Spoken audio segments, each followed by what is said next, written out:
Good morning and welcome to America's spaceport here in Florida. This is a live look at Space Launch Complex 40 at the Cape Canaveral Space Force Station, where Crew-9 is in the process of suiting up for their mission. Today's T0 is 1:17 and 21 seconds p.m. Eastern Time. That's when a Dragon spacecraft sitting on top of a SpaceX Falcon 9 rocket that you can see right there will launch to the International Space Station. Crew-9 is a continuation of regular crewed flights from U.S. soil to station as part of NASA's Commercial Crew Program.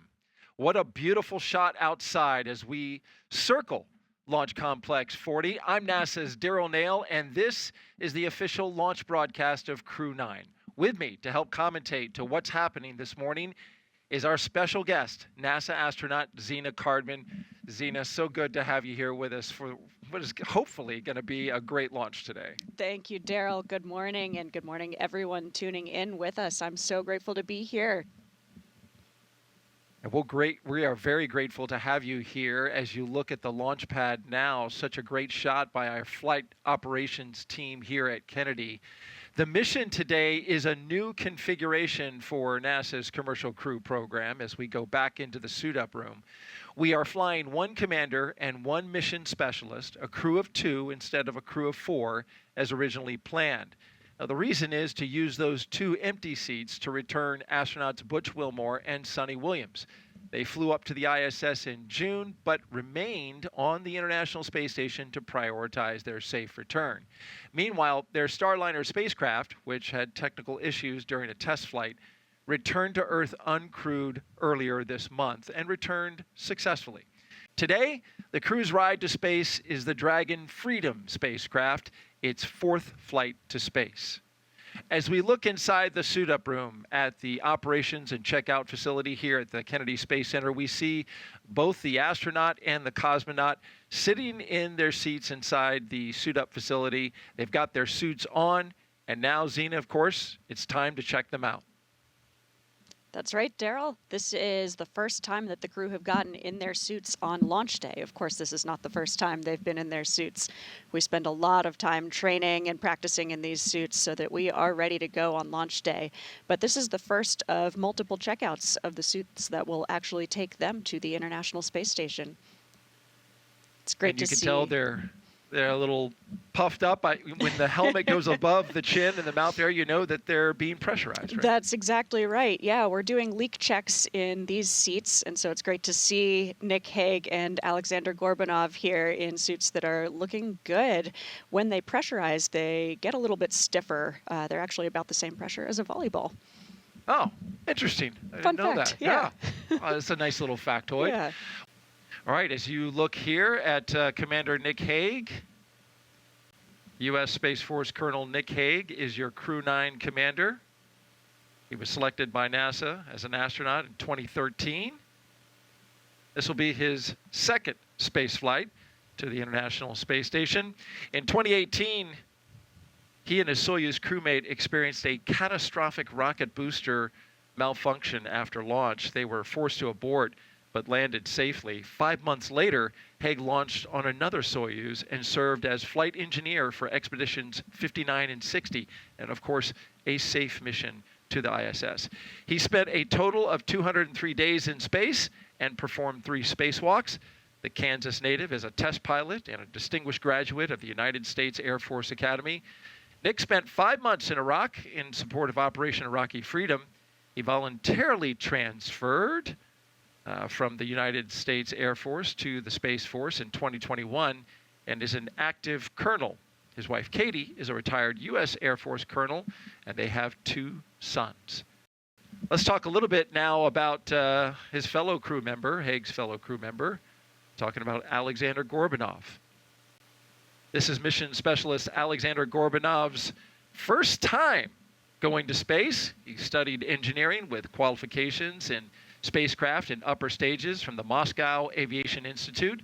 Gorbunov graduated from the military department with a specialty in operation and repair of aircraft, helicopters, and aircraft engines. Before his cosmonaut selection in 2018, he worked as an engineer for a rocket space corporation and helped support cargo spacecraft launches from the Baikonur Cosmodrome. That's exactly right. It's great to see Aleksandr looking good in his suit today. He has been an incredible asset to the team, Crew-9. I'm so grateful that I got to spend the last 18 months training with him and with Nick. They are both flying today in roles that are slightly different than the ones they originally trained for, but they are both ready to step up. And talk a little bit about that, Zena. Initially, he was trained as pilot. Now he's in the commander position, but he also has to cover some of the responsibilities of the pilot, right? Because Gorbunov is still mission specialist, though he's also upped his level of ability for this mission as well. Yeah, certainly. It is an unusual circumstance. So the mindset for today is that Nick Hague is the commander, and we're referring to it as a single-seat commander. So he will be in charge of the vehicle, taking over the commander role. It's a step up, certainly, from the pilot role, but something that he's well trained to do. And the difference between transitioning from the pilot to the commander role is less of a difference than it would be to transition from mission specialist to pilot. And we simply did not have enough time to complete all of that training, although Alex is an incredible crewmate and a very capable cosmonaut. And so Alex will be flying in the seat that Nick was physically training in. Nick will be flying in the seat that I was physically training in, but they will both be sharing these duties. Alex will be backing up Nick in a lot of the duties, but Nick will be the commander of the spacecraft. Zena, how long does it take for crews to train together for a launch, and what does that training entail? Yeah, so as a crew, we are training for about 18 months together, and that training includes a lot of training in Hawthorne. As you see pictured here, this is Nick and Alex in Hawthorne, California, and we also have some simulators in Houston, Texas, training in the Dragon capsule itself. The large majority of our time is spent training for the International Space Station as opposed to our launch vehicle. But the launch vehicle is something that we don't train for until about the last 6 or 8 months of training before we get to the ISS. So it really takes a lot of work, a lot of practice, so that on launch day, everything is very familiar. The other two astronauts who are not flying today but will technically become part of Crew-9 and Expedition 72 when Nick and Aleksandr arrive to the ISS are, of course, Butch Wilmore and Suni Williams. Butch Wilmore, he has flown on 3 missions, performed 4 spacewalks, and flown in 3 spacecraft, Shuttle, Soyuz, and Starliner. And Suni, she has flown on 3 missions, performed 7 spacewalks, and also flown in 3 spacecraft, Shuttle, Soyuz, and Starliner. And so this is a tradition here. There's Shannon Walker with the 2 crew members laying out the rules to a card game. This is a tradition that happens before the crew can leave the suit-up room. Someone plays the crew. This someone is the case. It's Shannon Walker, the deputy astronaut chief. She'll play the commander and crew member, and they will play until the commander loses. That way, the team gets their bad luck out of the way and can now move on with nothing but good luck through launch. That's exactly right. I think spaceflight in general is full of traditions, especially on launch day. This is one of them that is just a really fun part of it. It's also a great thing to do. We have a lot of buffer built into that suit-up timeline, and so I absolutely love that we get to do this tradition, get to take part in this tradition. The rules change a little bit, and so the chief or the deputy chief might make up something special specific to that crew. So you can imagine maybe the number 9 is going to feature heavily today or something like that. So the rules change a little bit every time. But yes, you're exactly right. The tradition is that we must play until the commander loses. So we'll see what happens. And yeah, it's great to see they're playing with a card deck that I actually made for them. Oh, you did? That's right. Tell me about that. It's, well, you know, I guess my last name is Cardman, and so it's, trying to live up to the name. But this is something that I've done now for crews that I work closely with. So I've worked closely in the past with Crew 4, Crew 5, now Crew 9. And it's a really fun way to send them off on their launch day. And it's been really neat to draw the crew members as the face cards, actually. So I've got... Oh, that's cool. Nick Hague as the king for each suit, and Aleksandr Gorbunov is the jack of each suit. Any reason that you chose for those particular? Well, you know, that just happened to... Just work out that way. Yeah, I followed my instinct there. For Crew 5, it was fun because they had Anna, Koichi, Josh, and then I made so Nicole King, Jack, the queen. Yeah, that's right. So their initials kind of lined up nicely with the face cards. So do you happen to know, it looks like they're getting ready to start the game. Do you know what game they're going to play? I don't know exactly the rules of today's game. Well, Only Shannon Walker knows does. right now, Yeah. and perhaps, hopefully, Nick and Alex as they're about to start playing. She's been laying out the rules. Yeah, it's fun to see them laughing with each other. Yeah. Must have been pretty funny. Yeah, this is something to me that just is really the human side of spaceflight. It's nice to see some familiar faces in the background there, some of the black SpaceX suits. Number 34 is Haley Esparza. She's the manager for all astronaut operations at SpaceX. And fun fact, she's been with every single crew to fly a Dragon since Bob and Doug. Oh, how about that? Some great consistency there. That's right, I'm taking from the body language that Hague may have lost right out of the gate. Great, we're good to go. Got a good feeling for today. So that didn't fill a lot of time, but hey, But you hey, got the good result omens. that you We'll wanted, take right? it. That's Yeah, right. there you go. Here we see the crew coming down the hallway. Oh my goodness. Here they come. Crew 9 leaving the suit-up room and now on the move inside astronaut crew quarters. This is a big moment, and there's so many people who have supported them in quarantine who are lined up in these hallways, wishing them well on their journey. You can see them waving goodbye as they get in these elevators. Yep. Aleksandr Gorbunov on the right, Nick Hague on the left, stepping into the elevator with Shannon Walker. That's right, and that poster that you see lining the walls of the elevator are signed by so many of the people who have supported this mission here at KSC. It's really humbling to see those posters as you step into those elevators. A very nice touch and a thumbs up as the elevator doors close. Now they're headed down to the first floor, and as they do so, since we're talking pre-launch traditions, and we had a few of them, here's another one. Both Nick and Aleksandr signing their mission patch inside crew quarters. The patch shows, of course, the trail of a rocket launching, and you can see a Falcon 9 in there with the number 9 on its beak, along with a crescent moon as its eye. That's a nod to the Falcon 9 rocket in the patch. And we'll have much more on this mission patch with a deeper dive into the design coming up later in the broadcast, which, you know, Zena, your team, when it was your team, all contributed to the design of this patch. That's right, yes. So this is a patch that I have so much affinity for, and I love the design. Nick and Alex will represent it well today. There they are. Nick Hague, commander of Crew 9, with his crewmate, Aleksandr Gorbunov. It's a big moment.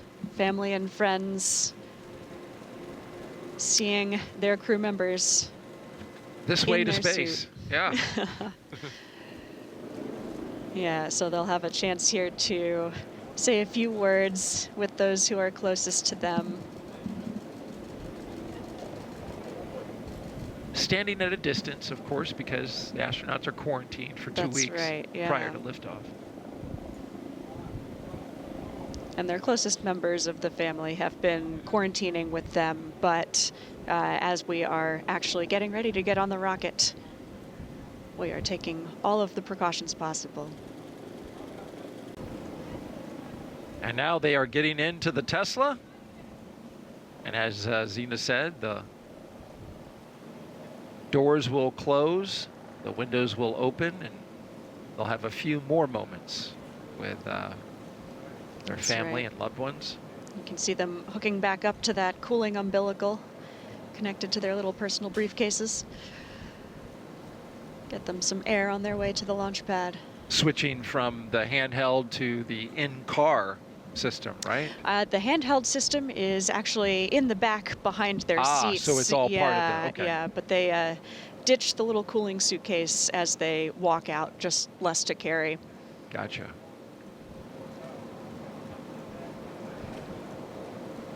And they are off on their way to Space Launch Complex 40 at Cape Canaveral Space Force Station. You can see the crew driving away from the Neil A. Armstrong Operations and Checkout Building, and this will begin a roughly 20-minute drive with a full security escort across NASA's Kennedy Space Center, including the Vehicle Assembly Building. And there they are, the onboard camera. T-minus 3 hours and 9 minutes, and there you see the access road as we're going towards Launch Complex 40. But this is a wider shot of Slick 40. It's a beautiful shot.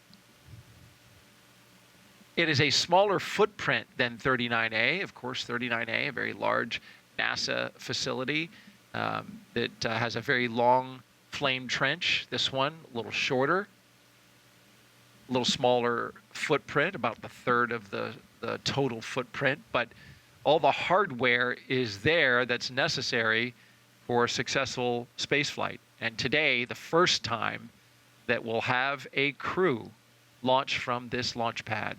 And a lot of work, about 2 years worth of work, went into getting this pad configured and outfitted with hardware that can support a crewed launch.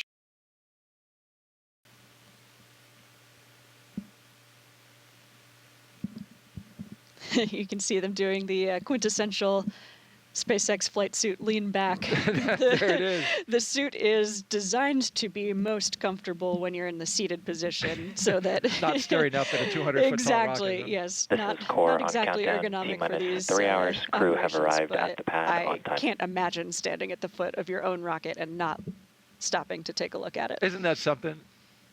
What a view that we just saw there as they No were kidding. craning backwards. We call it the rocket recline. The rocket recline. I love that. And Should into be the a dance elevator move. they go.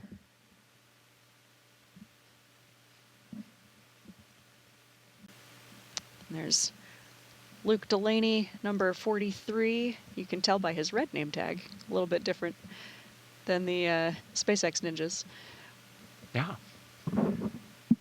And there's some important differences between this crew tower. This elevator takes the crew all the way up to the level of the crew access arm, as opposed to at 39A, they have to actually go up a few flight of stairs. That's exactly right, which is no easy feat when you're in a suit like this. So quite nice to just go all the way direct in your elevator.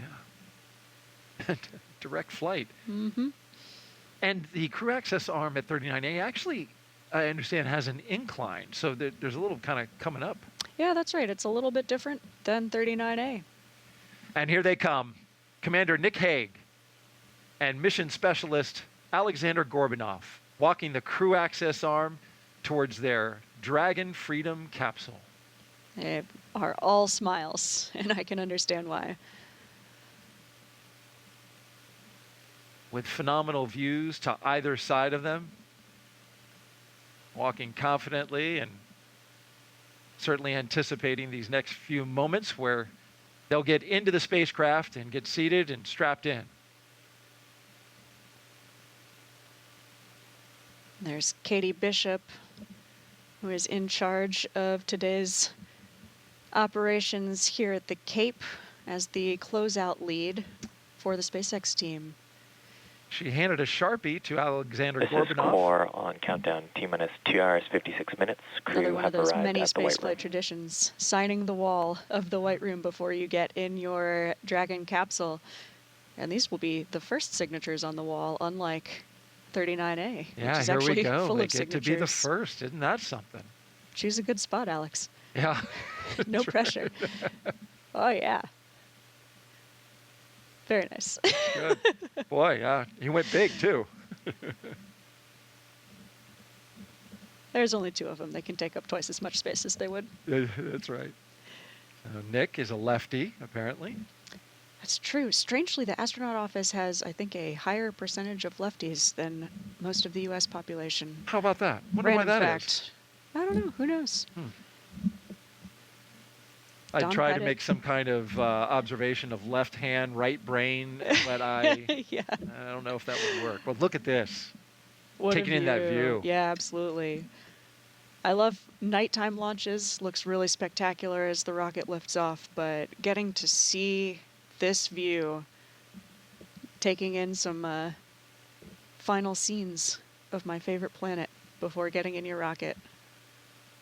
That's a great point. You walk down that crew access arm at night and it's just black, but during a day launch like we have today, I get beautiful vistas the entire way. Absolutely.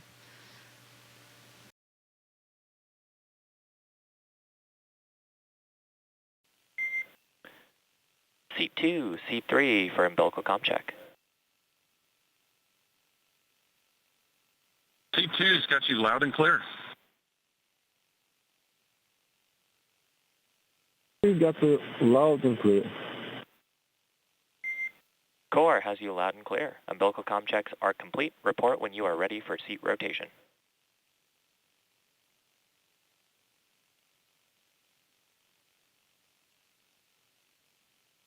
Freedom's ready for seat rotation. Copy. We will report when initiating.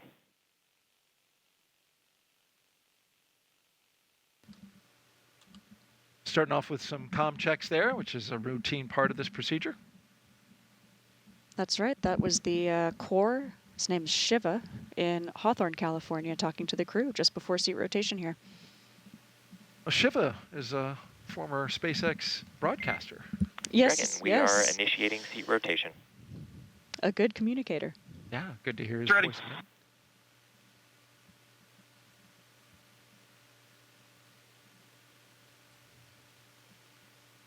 I said former. He may be current. I apologize. But he has done launch broadcasts, so I recognize his voice. Absolutely. And this is someone that Nick and Alex have had the chance to do simulations with in Hawthorne before. So it's nice to have a familiar person on the team. And there they go, articulating the seats into launch position.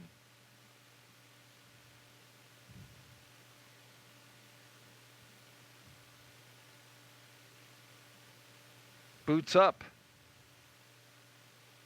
And now this gives them a vantage point to work those heads-up displays a lot better.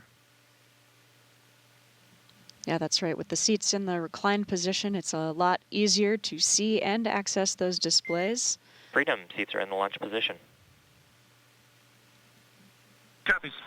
And also puts them in a much better configuration for the G-forces that they will feel on launch.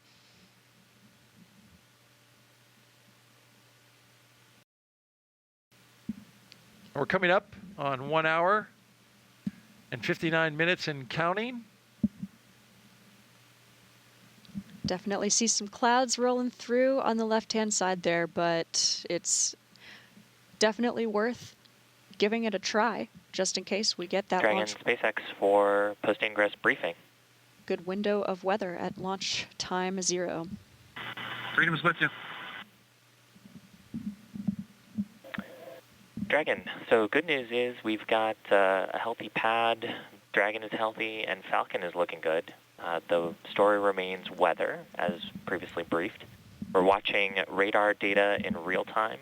Currently, we'd be no-go to launch, but we think there's a real shot of getting a clearing in the weather around T-minus 0, and the ascent weather continues to look good, so we've got a chance of going to space today.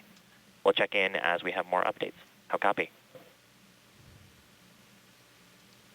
Freedom copies. Good pad, good vehicle, and you're saying there's a chance with the weather. Outstanding.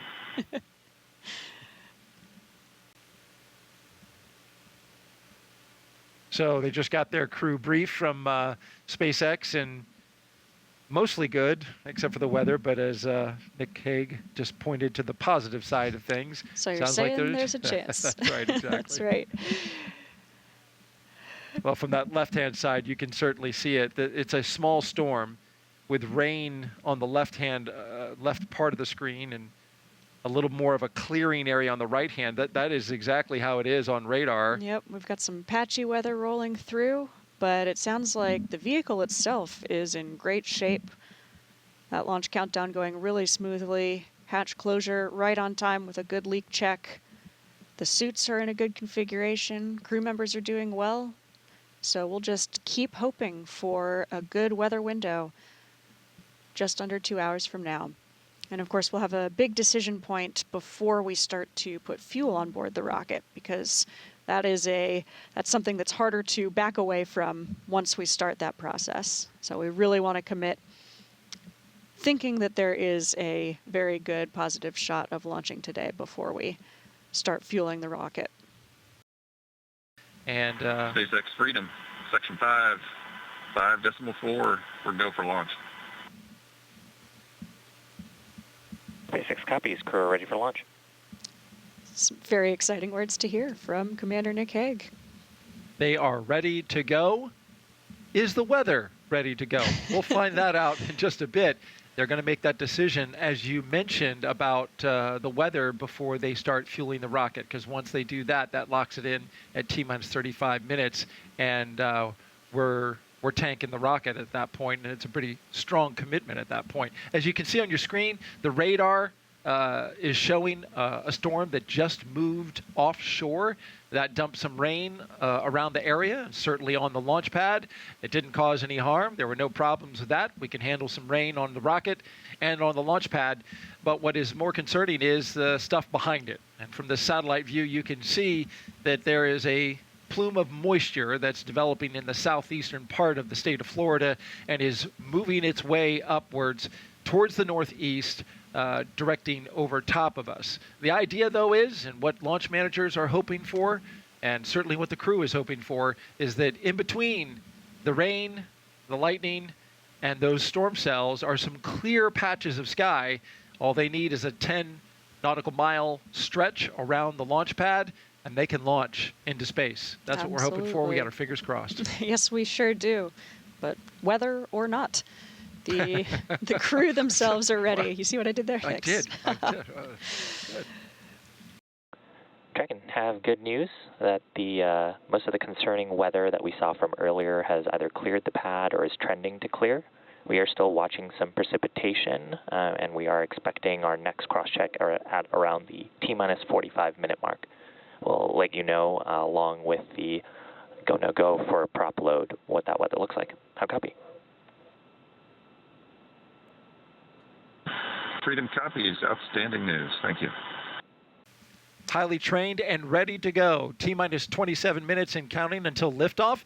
Let's head back out to NASA's Megan Cruz, who's joined now by NASA Administrator Bill Nelson and Deputy Administrator Pam Melroy. I am, and it's so great to have them here at Florida always. You know, Administrator, the weather seems to be improving, so we're hopefully poised to send another 2 astronauts to the International Space Station, where, of course, you know, we've had American astronauts there continuously for over 20 years. Talk to us about how international partnerships really help with American ingenuity in space. Well, first of all, it shows that we are looking beyond our borders, because we need our friends out there in other countries, and they have contributed greatly to this program.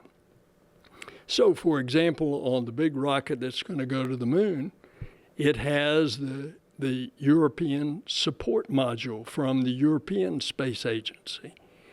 On our space station, there were originally about 15 international partners. Mm-hmm.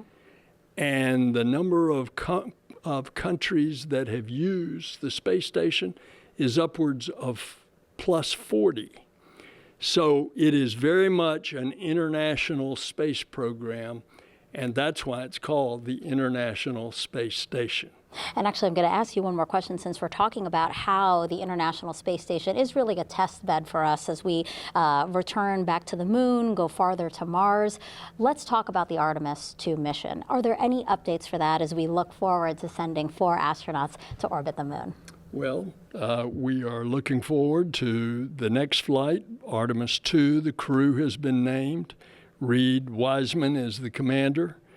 They're going to do everything in preparation for the third Artemis, which will be the one that will go into lunar orbit, hook up with a SpaceX lander, and we will have then the first woman and the next man will walk on the moon. Yeah, something exciting to look forward to. Now, Deputy Administrator, let's go back and talk about Crew-9 now. So, we're launching with 2 empty seats. That's so NASA astronauts Butch, Wilmore, and Suni Williams can return with Nick and Aleksandr early next year. What have Butch and Suni been able to accomplish on the ISS since they got there in June?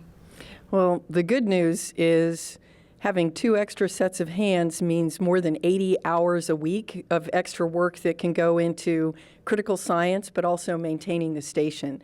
So they have really contributed. Crew time is really precious on orbit. It feels like there's never enough. Yeah. But I would like to highlight a couple of experiments that they have been working on that I think are exciting, both because of how they impact future spaceflight, but also people here on Earth.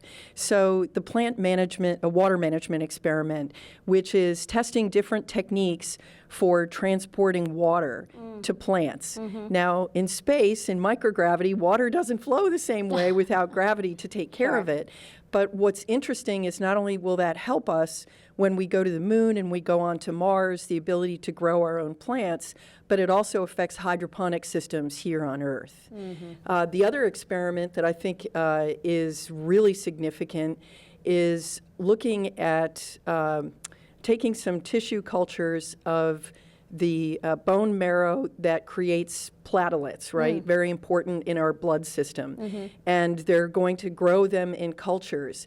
And part of that is to look at blood clotting and how those cells develop and how it might work in space. Right. But it also is going to help us understand blood clots better here in gravity by being able to compare the two. I know, so they are great doing experiments. very significant science. Yeah, it's always so great to have veteran astronauts there as well.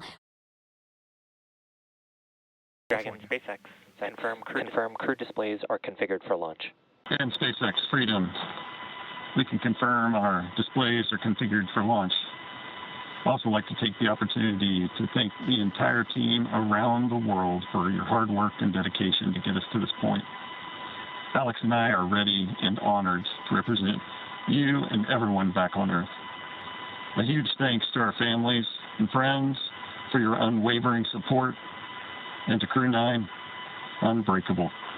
We go together.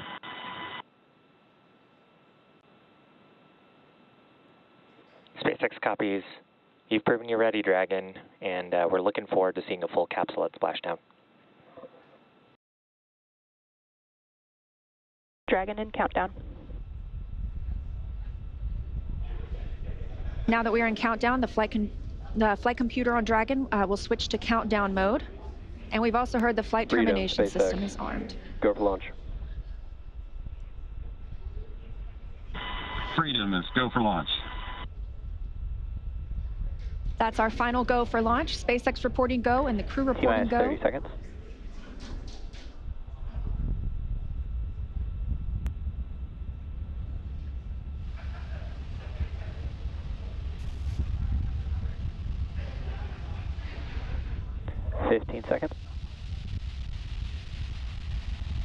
Standing by for the first launch of humans 9, from Space Launch 8, Complex 40. 7, 6, 5, 4, 3, 2, 1. Ignition. Engine full power.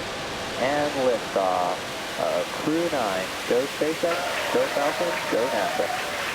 Liftoff of Crew-9 now soaring to the International Space Station. Stage 1 Alpha. Stage 1 propulsion is nominal. Copy, 1 Alpha. Those 9 Merlin engines now providing 1.7 million pounds of thrust, propelling Falcon 9 and Crew 9 and continuing to get good calls from teams here on the ground.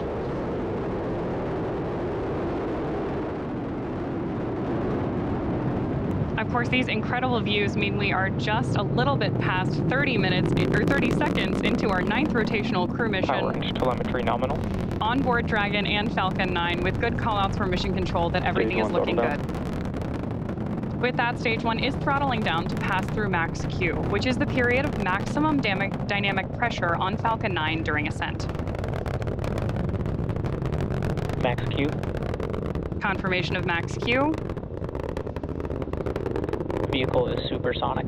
And that Falcon 9 is now traveling faster than the speed of sound.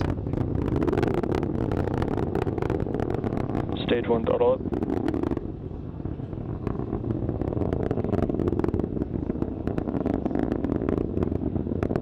Stage 1 Bravo. Copy, 1 Bravo.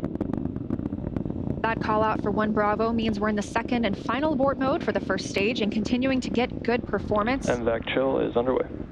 The crew is pulling just over 2 Gs at this point. Next up, we heard the engine chill on the second stage MVAC engine has begun, and then we will have MECO, or main engine cutoff, where the 9 engines on the first stage will cut off ahead of the first and the second stages, and then will separate from one another. Then that single Merlin vacuum engine on the second stage will ignite and continue to carry Crew-9 to orbit while the first stage begins its journey back to Earth.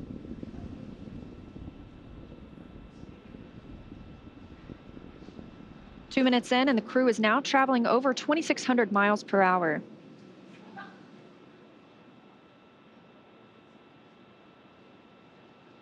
Stage 1 is throttling down. Confirmation there from Mission Control that Stage 1 is throttling down as we prepare for main engine cutoff, followed shortly thereafter by stage separation and second engine start 1. You did hear Mission Control out that we are chilling our... MECO. There's confirmation of MECO. Stage separation confirmed. Stage 2 Alpha. MVAC ignition. Copy, 2 Alpha. With that, we have had confirmation of MECO, stage Sept, and the ignition of our MVAC engine on board stage 2. Our next major milestone is going to be the beginning of stage 1 boost back burn, which is expected in just a couple of seconds here.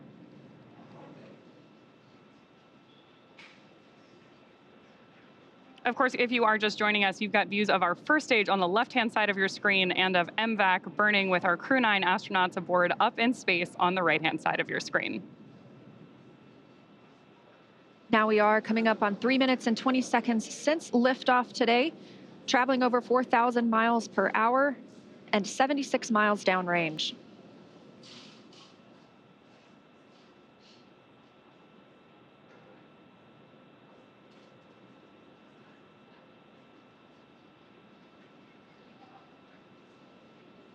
As our first stage makes its way back to Earth, we are tracking a landing attempt today at landing zone 1, not too far from where we lifted off in Cape Canaveral, Florida. Dragon, SpaceX, nominal trajectory. Confirmation there that both vehicles Copy, nominal trajectory. are on nominal trajectories. Everything is looking good. And we're getting good performance on that single Merlin vacuum engine on the second stage.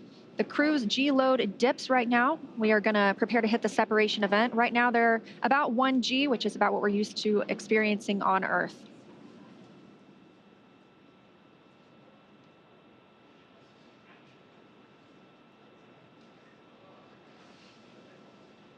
Crew is traveling almost 5,000 miles per hour now and 105 miles in altitude.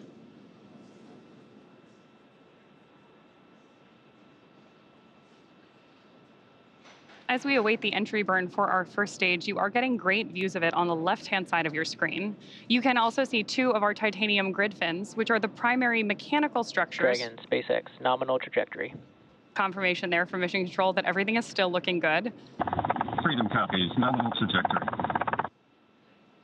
Now, as I mentioned, those grid fins are the primary mechanical structures that we use to steer the booster back toward its landing zone, which today is LZ1 at Cape Canaveral. Just as kind of a quick point of reference, those grid fins are about 4 by 5 feet, so roughly the size of a coffee table.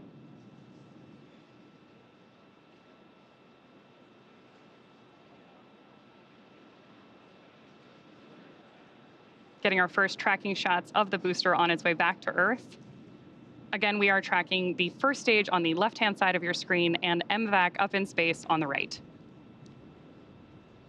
And we do continue to hear good calls for that second stage. Again, we will see this continue to fire until close to 9 minutes into the flight, now at 5 minutes and 45 seconds since liftoff today. This is accelerating Dragon to more than 17,000. Dragon, SpaceX, nominal trajectory. More good news. Freedom copies, nominal trajectory. This second stage is bringing Dragon to more than 17,000 miles per hour. That puts our crew in orbit. And the single Merlin vacuum engine can produce over 220,000 pounds of thrust in the vacuum of space. Shannon. That call. Copy. Shannon. That call is for Shannon, Ireland. That would be the abort zone if we were to abort at this point in the flight. However, we are continuing to hear good calls about Dragon's performance. MVAC shutdown. Confirmation of the Merlin vacuum engine shutting down. Dragon, SpaceX, nominal orbit insertion. Good news there from And Freedom mission, copies nominal orbital insertion. from mission control and our crew that we have had nominal Dragon, orbit insertion. SpaceX, launch escape system disarmed. Freedom copies LES disarmed.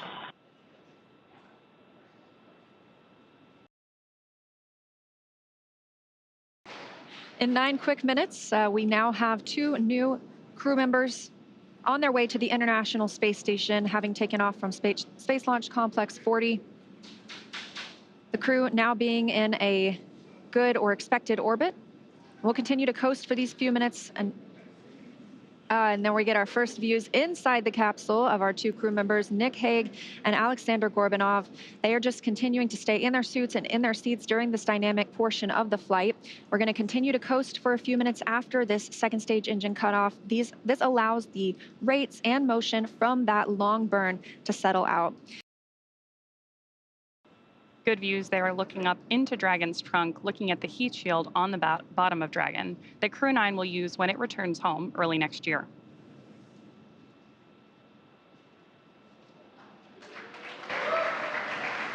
Dragon, SpaceX, Dragon separation confirmed. There, And Freedom copies good separation.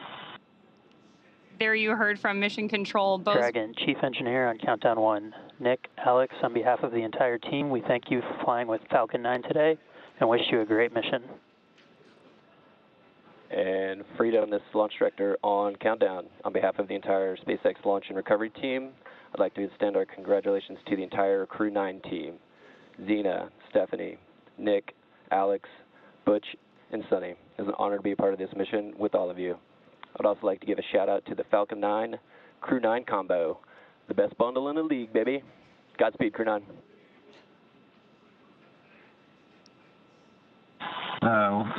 Couldn't say it any better. Thank you guys. You know, we had the opportunity to meet so many people that were involved with the Falcon 9, and along the way was a sweet ride. I'm pretty sure my youngest son would say it was Sigma. Alex has got a few words to add as well. All the entities that made this launch possible. Roscosmos, NASA, Big SpaceX. And thank you to my family and friends for their support. And also I'd like to express my gratitude to the hundreds of thousands of people around the world who are involved in the development of space technologies and to move humanity forward. Today's launch is also their accomplishment. Хочу сказать спасибо Роскосмосу, НАСА совместно со SpaceX за успешный запуск человека на орбиту, за очередной успешный запуск, и также поблагодарить родных и близких за поддержку. Спасибо. Dragon SpaceX, we had a nominal nose cone opening.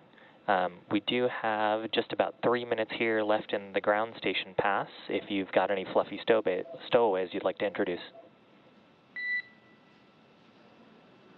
And Freedom copies, good Draco checkout, good nose cone opening. And I just so happen to have a furry friend with me. Yeah, SpaceX Freedom. So yeah, I've got a little Falcon here. I love the package of Falcon 9, Crew-9. Yeah, we've got a Falcon on board with us. This one's a multi-flyer though.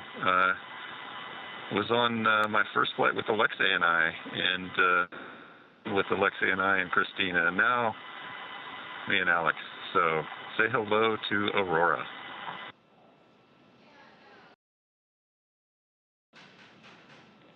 And we see your Dragon. Actually, a good view right now because we're looking at the display cam.